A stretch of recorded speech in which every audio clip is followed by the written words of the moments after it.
I had no clue in my life that I would ever be talking about money and about business. No way. Wow. That was not my aim. Yeah. I went to university in Australia to study media and communications. One of my dreams was to be a film star. I thought Hollywood was the place to go.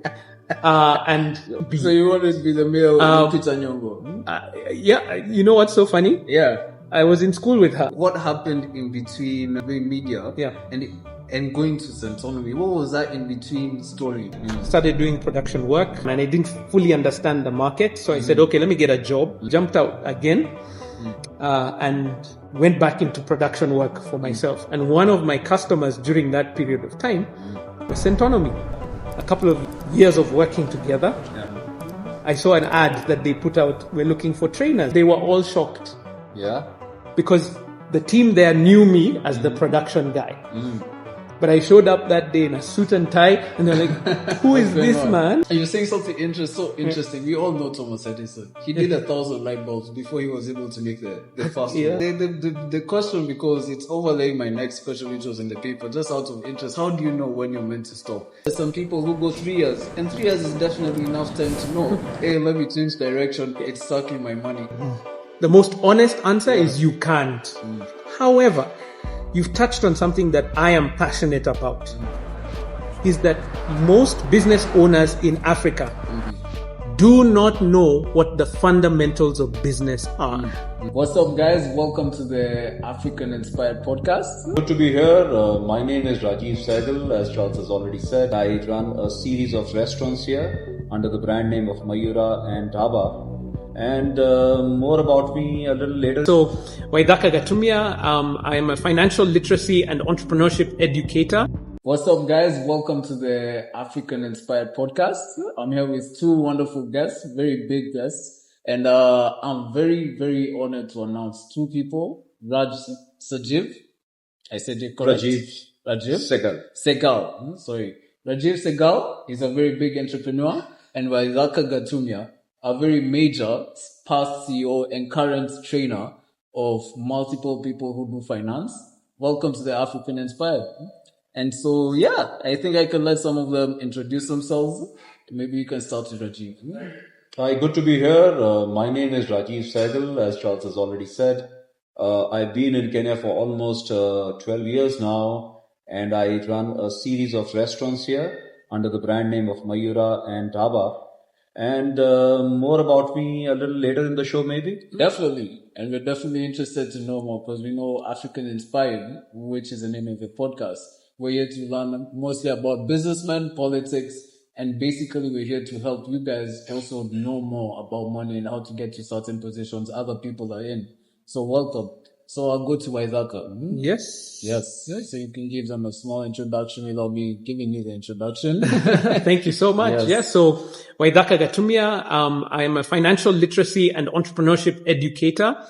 So I believe that there is a gap in the market of knowledge that people know about business. They know about certain things that they want to get involved in, but they may not know how business actually works. So I love to sit next to amazing entrepreneurs like yourself so I can glean as much and share that knowledge with people out there in the world. Also to help people manage their money.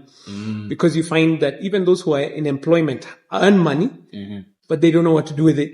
They're not investing sufficiently. They're not saving sufficiently. They're not protecting themselves sufficiently. And so that's the gap that I love to be a part of and have been for over 10 years now. Yeah. So I'm going to go to the first question for the podcast. Most people think money is a numbers game. Earn more, spend less, repeat. But what if the numbers aren't the problem? What if you are? I don't know. Do you think people are the problem when it comes to money? Yes. 100%. It's the people. Yeah. And this is from personal experience. So I'm not talking about, I don't like to talk about other people. Hopefully you can relate with what I'm saying. When we did our first financial literacy learning with my wife just after we got married. And one of the things we discovered was that we were spending more on takeout food in places like Mayura than our rent in a month. Are you serious? Yeah. Okay. But it's because we didn't recognize the power of small amounts. So it would be, you'd buy lunch here, you have a dinner there, you do this. And when after we did we actually looked at the numbers, we saw that it was not sustainable. Not that eating out is wrong. I love to go out to restaurants like this. It's just that I was not managing what we had well enough. And so it's not that the money was a problem. It's not that what we were spending the money on was the issue. I was the problem. And so until you address yourself and make plans for yourself, you can find yourself in that rat race. It's a cycle. And as you said, spend, repeat, earn, spend, repeat, and you're not building wealth. So yeah, it's the people. Well, at least I was the problem. Hopefully someone will relate to that. Okay. Yeah. I don't know if Raj wants to give an opinion on that. Well, I want to throw a spanner right away. Yeah. And I'm just picking on what you just said, that, money was there and you were spending it on, other places, etc. What if some of our listeners say, you're saying, let the money work for you. Yep. But what if I don't have money? Yeah. So you're saying you had some money and you wanted to invest. Yeah. Some person might get up and say, I don't have money. What do I do? I'm convinced that there are more opportunities in the world than there are people. Yes. I honestly believe that. And it's about finding where that opportunity is. I didn't say it's easy, but I said it's possible. So I'll give you an example. We had, I tell this story always because it really challenged me. We had a watchman in the apartment block that we used to, and he used to come at night. He waits until about 11:30. That's the last person comes. He locks the gate and he goes to sleep. And he was earning minimum wage. Okay. Yeah. One night, one of the residents there asked him, can you wash my car? Because I have an early morning meeting. I can't go somewhere else. So he washed and he paid him. Then everyone noticed, hey, this guy is here. He's affordable. Our cars are safe. They're in the right place. Why don't you do it? He started earning more from washing cars in the estate than he was from his guarding job. And for us, it was better because he was not sleeping at night. He was busy doing the work that was there. Yeah. So he had an opportunity to earn. I think that we cannot throw our hands up in the air and say the economy is difficult. The economy has always been difficult. Yeah. There's never been an easy time. So people need to look for the opportunities, and if they do, they will find the wealth they're looking for. Yeah. So very good point. So you're basically saying that don't look for money, look for opportunity. Money will come. And it's like you've drawn from one of my favorite writers. Like, there's a guy called Dr. Miles Monroe. He says to young people, don't chase after money, chase after value. Because if you are valuable, money will chase after you.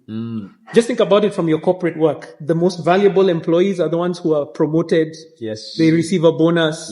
They are poached by other companies. So if you're valuable, money chases you. Yeah. So let me just continue with the related question which I have, which is, so is that what you, sort of a gap that you saw in Kenya when you came back from Australia and you really wanted to address that through your own experience and learnings? No, I had no clue in my life that I would ever be talking about money and about business. No way. Wow. That was not my aim. Yeah. I went to university in Australia to study media and communications. One of my dreams was to be a film star. I thought Hollywood was the place to go. And when Hollywood didn't work out, I didn't get a chance to go but it doesn't sound condescending when I say you can actually try it. You can try. Yeah. I feel like you might be very good. I think I'm a bit past it now. But I really thought that was the place that I wanted to be. So you wanted to be the male Lupita Nyong'o? Yeah. You know what's so funny? Yeah. I was in school with her. Yeah. Same school? Same Melbourne? No. In high school here. You singer? No, she was in St. Mary's at she did IB with us, so for 2 years college.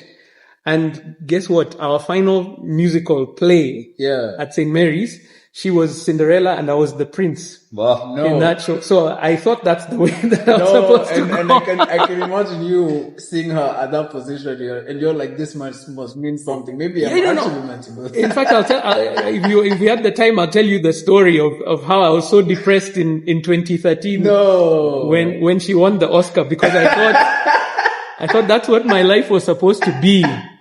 And at that time, I had not really discovered my purpose yet. Yeah. So that was 2013, if you remember what I was discussing. So I saw one of my classmates doing what I wanted, I thought I was going to do in my life. But as I said, I thought media was going to be the place that I was, and I studied media and communications. I did a film school over the summer when I was there. And so when I came back to Kenya, I started a production company. So I started off with media relations. So we were doing kind of below the line marketing work. And then when I saved up a little bit of cash, got some investment, I bought cameras and started doing production work as well. And that's when now opportunities started showing up, and that was my first business, really. Wonderful. But it's funny that that you brought that up. I never imagined I'd be doing this. Interesting. So now I want to go to what happened in between when you're doing media and going to Centonomy. What was that in between story that happened that led you into Centonomy? Okay. So I'll go kind of slowly. Came home. Thought I'll get into media, which is what I studied, started doing production work and below the line with some of the agencies that were here. That kind of work slowed down and I didn't fully understand the market. So I said, okay, let me get a job. So I actually got a job in a radio station. Oh, okay. Oh, interesting. Okay. I did, yes. So my first job was as a sports reporter on radio. And again, I always talk about this issue of value. Because I joined the company as an unpaid intern, and in 3 years I was running the radio station, which is a TBN Family Media, but also part of the TV station as well. Yeah. So I had a holistic view of the media space that was there. So after 3 years of doing that, and I saw, okay, growth is either I go to another or I get into my own thing. So I actually jumped out again, and went back into production work for myself. And one of my customers during that period of time was Centonomy. So Centonomy, I knew the founder. Her name is Waithaka Gatumia. She's an amazing speaker. She's written books on finance. And so I got in and I started doing the production work for them, which meant I would attend all the events. At some point, she hired us to record all their classes. Now, what that means is I would attend the class, record, go home, edit the class, which means I watch it again, send it back, get back feedback, go through it again. I attended their classes like 3 or 4 times. And you can imagine what that does to your mind, because now you have absorbed that material. And so after a couple of years of working together, I saw an ad that they put out. We're looking for trainers. And I said, okay, one of the principles they talk about is what skills do you have that you can use that help you grow? And I said, I think I can communicate. I think I'm good at that. And now I know the material. Why don't I try? So I went there and I tried. They were all shocked. Because the team there knew me as the production guy. But I showed up that day in a suit and tie and they're like, who is this man? And I got the job. They hired me as one of the part-time trainers. I used to do it in the evenings and Saturdays. And was one of the best trainers that they had. And so Waithaka called me and said, Waithaka, let's stop joking around. Get involved, jump in fully. And because my production business was not working as the way I thought it was, we just had our first baby, so the cost of living was growing. I said, okay, let me take this job. So friends, this is how the life connects the dots for you. From coming back, getting into media production, and then into training. Tell me, do you have stage fright? Yes. And I'm asking that for a reason. Do you have stage fright? Yes.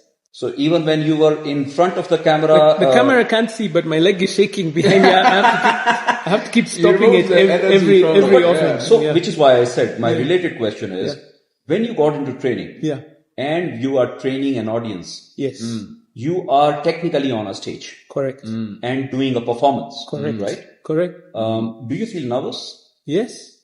So tell us the tricks of the trade. You said you were extremely good at your trainership, and which is why people saw the gem in you, and therefore you got other assignments, etc. As you progressed in your career further. Tell us and our viewers some tips or gems which would help them in either public speaking or other skills. like any skill, practice makes perfect. Anyone who knows me knows that I was not always the most confident speaker. What does that mean? It meant that from an early age, I was put out in front. And so I've made all the mistakes. I think we were chatting before. We're both musicians. Yes. I have gone on stage and sang the wrong words to the song, forgotten the words completely. I completely blank, had to stop and start again. And what happens is you begin to realize, especially if you're talking about public speaking or any kind of performance work that we're talking about, is that it's not the end of the world. What happens is if I make a mistake now, I'm not frightened because I recognized I made a mistake and my life continued. In fact, because you brought this up, we found this out about entrepreneurs. Because people who get into entrepreneurship make a lot of mistakes. And what makes the best entrepreneurs are the ones who don't give up after a mistake. Is that they learn from it and make it better. So if I can give any kind of advice, is keep trying. If you want to get better at public speaking in front of people, training, performance of any kind, you must perform. And it is through the performance that you get better. I learned this from comedians, stand-up comedians. It always used to shock me. I'd watch this person on stage and they seem so confident. They're telling joke after joke after joke and it's perfect.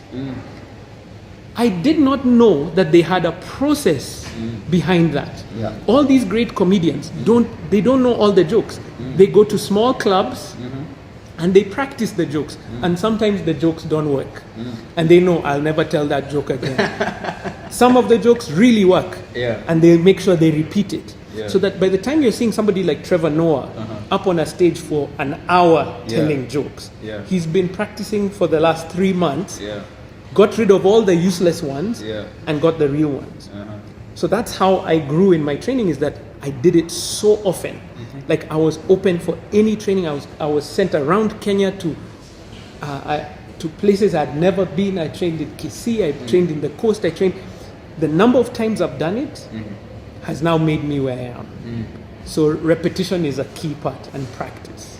So friends, every expert was once a novice. Yeah. They didn't know what they were doing. Okay, and that's a key lesson. Practice makes perfect. So Waithaka, you didn't walk into Centonomy as a CEO. You started as a content producer, worked your way up. What did those years on the ground teach you that you couldn't have learned anywhere else? Man, where do I begin? I think if you get involved in any business, it's vital to understand every element of the business. I think that's something you probably know. You have to understand who the customer is, what's the product, what's the production process, what are the marketing cycles. Otherwise, you will not understand the fundamentals of that. How does the business actually generate the profit that you're looking for? And so it was amazing to start, because as a trainer, you're directly involved with the customer. So it's like somebody serving in a restaurant. You're dealing with the customer face to face. You understand their needs. You hear what they're looking for. You get good feedback from there. Part of the marketing and the sales team, now you understand how do you get the customer in the room. Because it's a small organization, you also now understand the financing of that process. I like to talk to young people and tell them, get your foot in the door. Having studied in Australia, one of the things that really shocked me is that people start working from age 15. You get a job in, a McDonald's or in something like that. So that by the time you're graduating from university, you have almost 10 years experience work. So you're fully integrated. Here in Kenya, people start you start looking for a job after you've left university. And I keep telling young people here, it's not that the jobs are not available. Maybe they'll not pay you. Take an unpaid internship. Because what it does, it teaches you the fundamentals of running a business, of the roles in that business. And I think for me, that was the opportunity. Get your foot in the door, start working, show your worth. Do more than what is expected. Because when you do that, somebody will notice you and give you a little bit more work, which normally comes with a little bit more money and more work, more money. Get your foot in the door.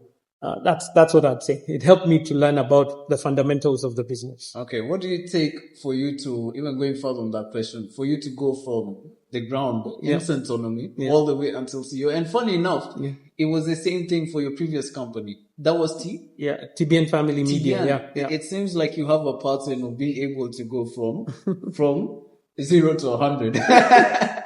I don't know if it's so 0 to 100. The question I have is, even for someone like me, it really interests me on how you're capable of entering an organization and then going to the top. For people who want to do the same thing, what would you tell them? Similar to what I was saying before, but I have to say this. I am a believer, and it is by the grace of God. I don't think that anything that I have was not given to me. And it's how do you use what God has given you to offer the world? And so there's an attitude that I've seen with young people today. Pay me more so that I do more work. It doesn't work that way. No. I've seen that those who build their careers and build success provide more value, and then the money comes. They attract the money. And so I've always been in that perspective. Can I do more than what is expected? Can I be involved more than, even I think how I got the job at Centonomy was, there was an event. This was prior to my employment there. The MC called the morning of the event. I can't come. The founder Washeke was somewhere far away. She couldn't arrive in good time. So she called me and asked me, Waithaka, we're in trouble. Can you help? What is the answer you give? Yes. Shaking in my boots, wondering what I'm going to do. The answer was yes. Offer the value, and the value comes back to you. So I emceed an event for free. I had not planned, I had not prepared, but it opened a door, because what it shows, you're trustworthy, people can rely on you, and the opportunities will come. Now, I think there's also a place to be excellent at your job. Don't be a jack of all trades. Like at the thing that you're expected to do, be good, but be involved elsewhere. If you're not providing value at the point of your employment, then that's also an issue. Okay, that's quite interesting. Actually, in fact, I just wanted to pick on, what you just said, that, you encourage students to get the foot in the door. And, don't expect too much to start with. Even if you have to work for free, which you have done in your own career, it pays dividends in the long run. So to me, all of that could be summed up in one word, which could be mindset. And I was going through the Centonomy portal, and you have a class on mindset, which I found very interesting. So I just want to, kind of dig you here a little deeper. How important is mindset for a young entrepreneur or a student or even a seasoned guy? How much weightage would you put on mindset? Man. First, what is mindset? Let's start there. So it's almost like two words put together, mind and set, that you have a setting, a specific perspective that you place in your mind. I'll use a word that probably people don't like to use, but I like to use it, and it's a word faith. Faith. That you believe that something is going to work out. I think that is something every business owner must have. I believe I'm going to open a restaurant and people will come. There's no guarantee. True. There's no guarantee that people will come, that they'll enjoy, that the business will work. You have to have faith, which means you're looking into the future and saying, by my actions today, I will bring about a future that is to come. So that's mindset. That is mindset. That it is something that has not yet arrived. You have set your mind on a future that is not yet there, and you're going to put every effort to make that future come to pass. And I see that with every successful person. Think about athletes. You'll see an athlete at the beginning of a race. They've got music in their ears. They're jumping up and down. they're lifting their hands. They're not running. They're lifting up their hands. They're preparing for what is about to happen. That is mindset. They're bringing into the present that future that they want to have. Very interesting. And it's an issue of faith. If you don't believe it, it will not happen.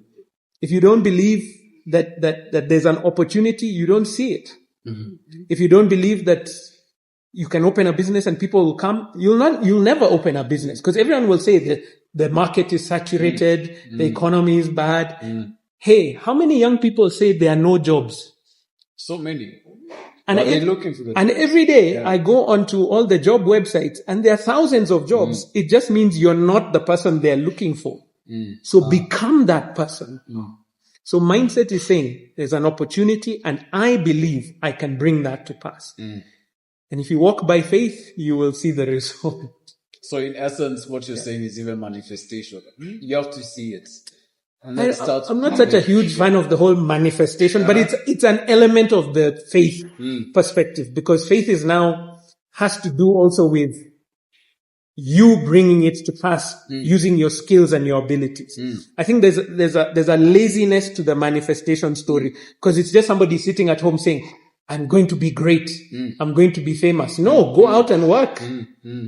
And the greatness and fame will come after that. But the work has to come first. Okay. It's not just a belief. The belief must be put into action. Yeah. Okay. And that's the main point. Action needs to happen with the manifestation towards the goal. And that's basically your big point. Thank you for that, Waithaka. And that brings me to this glass in front of Gautama. This is half empty and half full, right? Yeah. So what he's saying is, look at the glass half full, correct, not the glass half empty. Exactly. Because the opportunities are there. And if you act on it, that's where you see the result. Okay. In 2018, I was reading that Centonomy had the highest revenue. Yeah. How are you able to take it to that point? Oh, well, up until that point. And that was not 2018, 2019. 2019. And I just joined in 2018. It was multiple factors. It was not just me. This is a combination. You have to think about it. In 2019, the company was now 10 years old. So there was brand awareness. There was a huge move as far as the media is concerned around this area of personal finance, and wellness was becoming part of the market. You also have to understand that as the economy grows, most businesses grow with it, because there's now more disposable income in the market. And 2019 was a good year for Kenya. We were driving growth at that point. So it was multiple factors at the same time. But I do recognize that the partnership, the founder, Waithaka, and myself, she had just said, you know what, this business must be able to run without me. That was one of her dreams. Exactly. And so when she invited me to lead the company, that was one of the things. But she didn't completely disappear. As a founder, you're still involved, and the advice and the wisdom was still there. So you can imagine now two forces were pulling in the same direction. It made us almost unstoppable. That was a big year for us. Okay. Actually, I think I got it wrong. You became the CEO in 2018. End of 2018. End of 2018. And then 2019 was when it achieved that landmark. And that comes back to what Raj was saying. It's like nearly destiny. How you joined 2018, 2019, it hits the highest amount of revenue. And then 2020 came. Was that when COVID came? I mean, but these are the ups and downs of business. Business is not going to always be the same. And you were in a such position to steer the ship for this company. I'm very interested to know, maybe even Raj can tell us, how you were both able to go around COVID. And what was that like, being in that situation? Man, it's unbelievable. Because our business, just like yours, was in fully in-person training. So people used to come into classes. We had one just across the road here, Apollo Center. So we had a class there. We had a class just down the road here on Parklands Road, and then one in town. So these were all running at the same time. We had about 400 students that in March of 2020 who were in class and learning. And then on the 13th of March, President Uhuru at that time comes and says, no more in-person learning, which meant our business was shut down. Yeah. We could not run a class. Yeah. Man, anyway, it's still emotional for me because I was like, what are we going to do? It was heavy. Yeah. So this is now where you begin to see innovation, but also preparation. So for a couple of months, we had been dealing with a guy who's been involved in the technology world for a while. And we had been talking about how can we run something digitally that people can learn, because everyone who was in our class had to come to Nairobi. We had so many people in Mombasa, in Kisumu, and all around Africa who were saying we want the class, but they couldn't attend because they needed to be here. So we had said, what can we start doing? So we had begun dabbling in it, but not seriously. I'm telling you, that was Saturday. Sunday, we had a brief meeting on the phone. On Monday, he was in our office. And we asked him, how are we going to run a class tomorrow online? That is the day we learned about Zoom. Oh my God. I had never heard of the word Zoom before. Yeah. The entire team learned Zoom on Monday, and on Tuesday we moved all our students online. Because if we didn't do that, the business was closed. There was no business. And thank God that we made that move, because everyone was thinking, oh, they'll shut down for 2 weeks, maybe 1 week, and then we'll be open up again. A year later is when we were starting to have some opening in class. So if we had not done that, the business would have shut down. So that's how we navigated it. So we moved our classes fully online, and they have been online since. And that has opened up to so many opportunities, because now we're no longer just in Nairobi. We have students around the world. I was hearing you guys had clients over 5 continents. On every continent now. So we've had students from South America, North America, Europe, Asia, Australia, and Africa. It's only Antarctica that we have not reached, but there are no people similar thing happened with the hospitality business as well. It was... now I can say it was interesting, but that time it was shocking. It was, and it was almost, like a showstopper for the business, because, like this business, ours was completely in person. People had to come into the restaurants to eat, and suddenly that was put to a stop. So therefore, going by what, our guest just said, when catastrophe strikes, you have to think out of the box. And I think every entrepreneur who's gone through that would know it, that unless you do something which will help you tide over these crisis situations, you're not going to last very long, because one thing which is certain is that crisis is going to happen in one form or the other. That's the nature of business. So when, the restaurants were shut and no one was allowed, then of course we had to fall back on delivery options. And then we beefed up our delivery. We spoke to our partners. We hired more bodas. And that eventually gave us the returns as well, because now a significant portion of the total business is a delivery business, which is an icing on the cake, which did not have earlier. And of course, the margins is very simply revenue minus cost.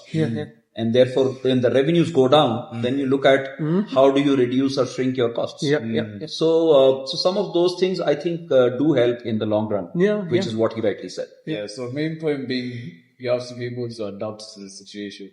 So for all the entrepreneurs, you heard it from them.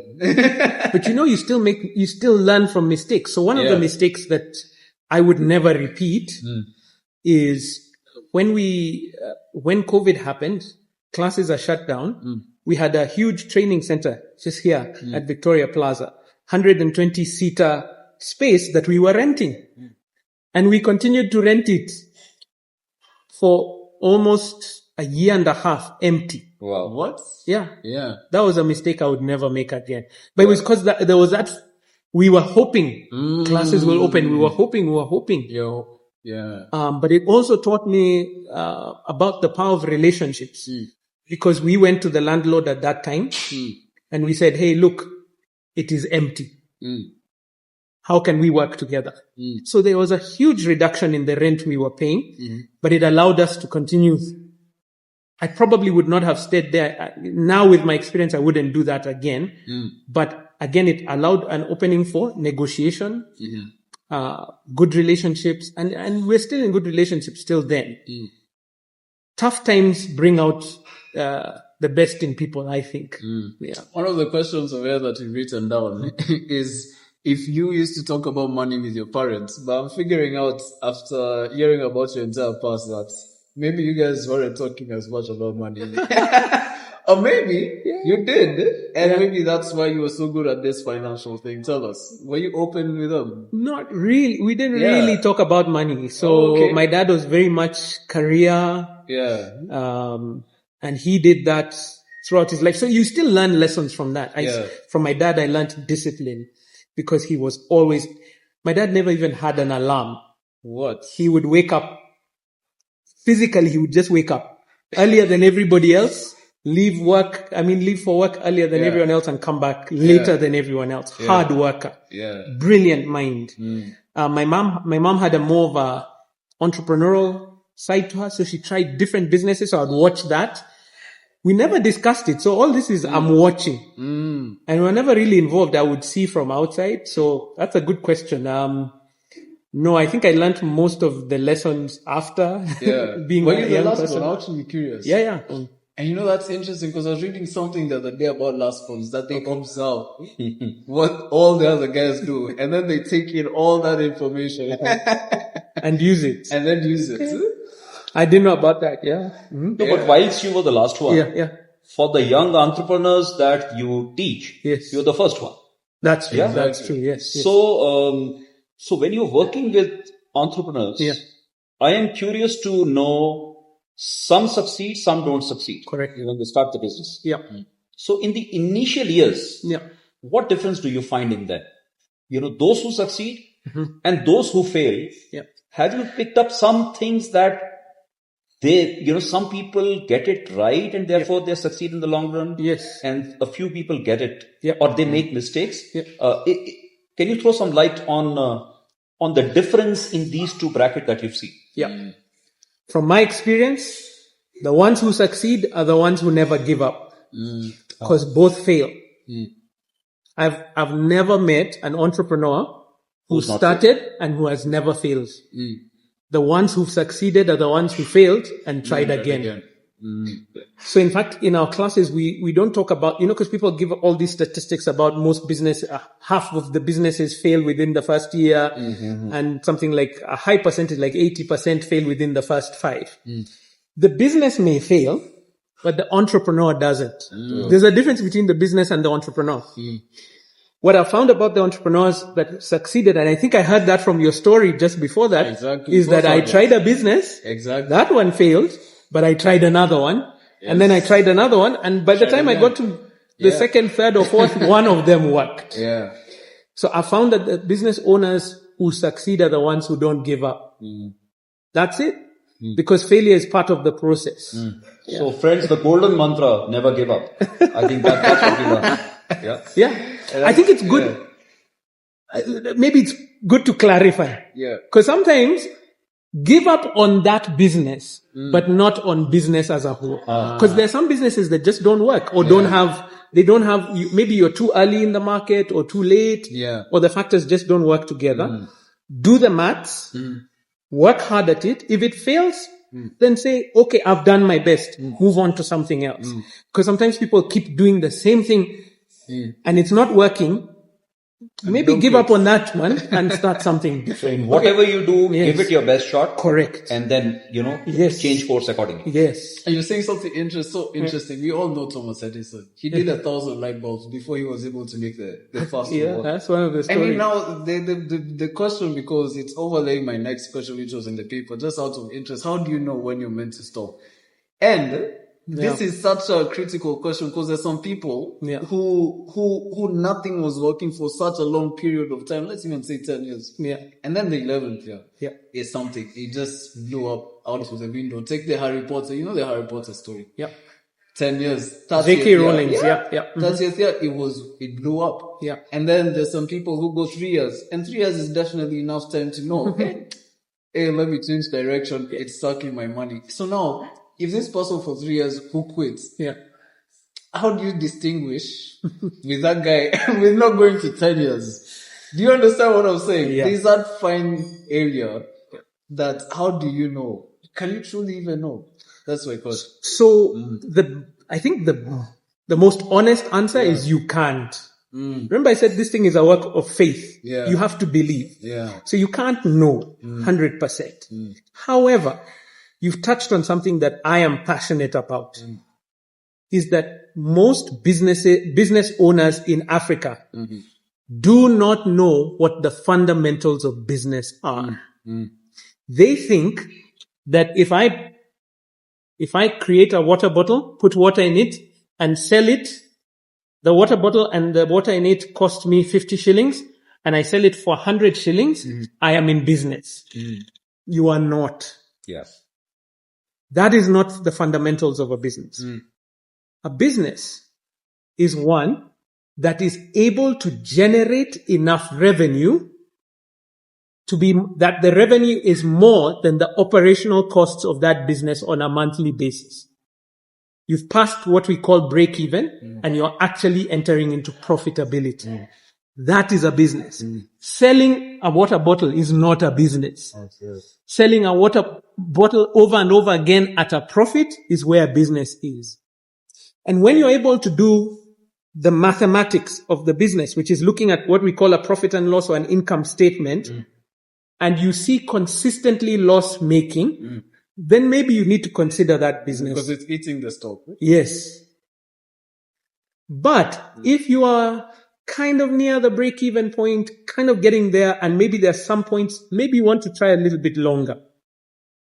So to respond to you very quickly, you can't know 100%, but there are indicators. And the problem that we have is that many of our business owners don't know the indicators. So I'll give you an example. There's a lady who's sells cereals here in town. And she was in our class. She's been in business, I think something like 6-7 years. She was saying, this business, I keep putting money in the business. I was telling that's a red flag. If you always have to go into your pocket to put money into the business, something is wrong if that's 7 years that you're down the road. And she was about to drain her savings to open another shop because she thought it was about scale. And I told her, no, you are not yet profitable because you're not selling enough even from this. Your price point is wrong. So if you don't know the numbers, that is a red flag for business owners. And that usually indicates whether if you've done this for a while and the numbers are not working, you may want to consider another business. Okay. And that goes on to my next study. Between the old people that you teach and the young people that you teach, whose mindset is easier to fine tune? Is it the person who knows, who thinks they know, which is obviously the old guy, or the young person who doesn't really know anything? I found it to be similar. It's similar. It's similar. Because I don't know if you've experienced this. You employ, how many people do you have in your teams? About 100. About 100. And most of them are young. Very young. Yeah. Have you noticed that there's a lot of them come thinking they know? Oh. In fact, it happens more with younger people. They think more than... So to me, the test really is someone who says, I don't know, I place a lot more value than a young person saying, I know it all. Oh my God, okay. Because the cost of making a mistake when you don't know is far higher than saying, I don't know, so therefore I can't do it. So I've seen this, and I don't know where that, I'm not sure where that came from. It's you Gen Zs. I don't know. You grew up on your phones and screens. The reason I'm laughing is because I thought it was going to be the other way around. So I found it about even. I can't say there's some older guys that I work with who have always done it this way and it's the way. So you can't change somebody's mindset. But I also know some young people come in so, as you said, I know everything. Just because you watched a YouTube video, you don't know everything. Very true. Very true. So it's about even. Okay, so it's more balanced. Oh, okay. So there's no higher ratio on this side. What we're talking about here is you need humility. And one of the things I've found about successful people is they are humble. Like I sat with, at a business forum, and I was shocked at some of these business owners, 10 years more experience than me. And as I'm speaking, they'll take out their notepad and just jot something.